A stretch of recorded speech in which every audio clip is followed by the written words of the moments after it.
श्री श्री त्रिनाथ देवाय एसोसिएशन पक्षरु वार्षिक रक्तदान शिविर रेलवे स्टेशन निकट कल्याण मंडप परिसर रे अनुष्ठित हो जाइछि।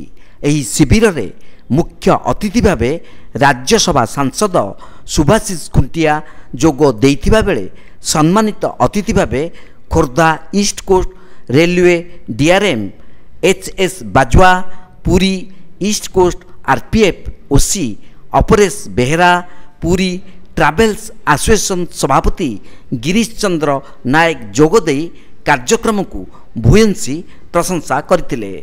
अनुष्ठान सभापति अक्षय कुमार पट्टनायक, संपादक कान्हूचरण दलई तत्वावधान में रक्तदान शिविर आयोजन करा जायतिला।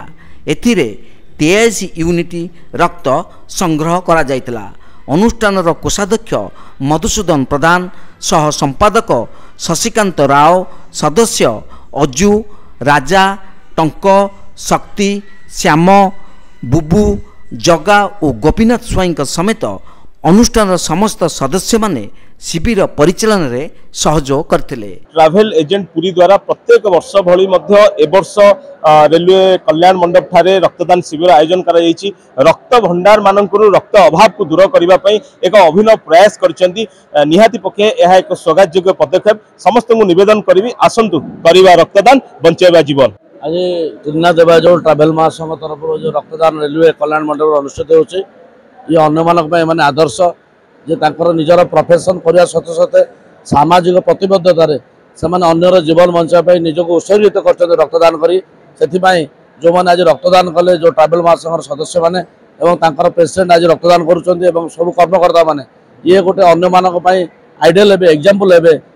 हमर 70 यूनिट हमर ब्लड ये हेतिला। वर्तमान 83 आमर भी 13टा भी आमर भी अधिक मात्रा रे हेछि। समस्त सहयोग ये गोटे समाज सेवा कार्य जेहेतु रक्तदान गोटे हूँ महत्वपूर्ण कार्य। ये प्रति वर्ष आमर करा जाउछि इठी। ता मध्य आमे भी अन्य भी कार्य भी रखिछु, वार्षिक कार्य भी रखिछु। जेमिति कि आमर हालुआ बंटन रथयात्रा रे जेमिति बाहर को गले मंदिर सफाई कार्यक्रम एई भलिया सब आमे कार्य रखिछु। आ एमिति आमर आगु को प्रति वर्ष आमर जारी रहिबो। कैमरा पर्सन रवि जेना सह सुधांशु करंक रिपोर्ट तीर्थक्षेत्र लाइव।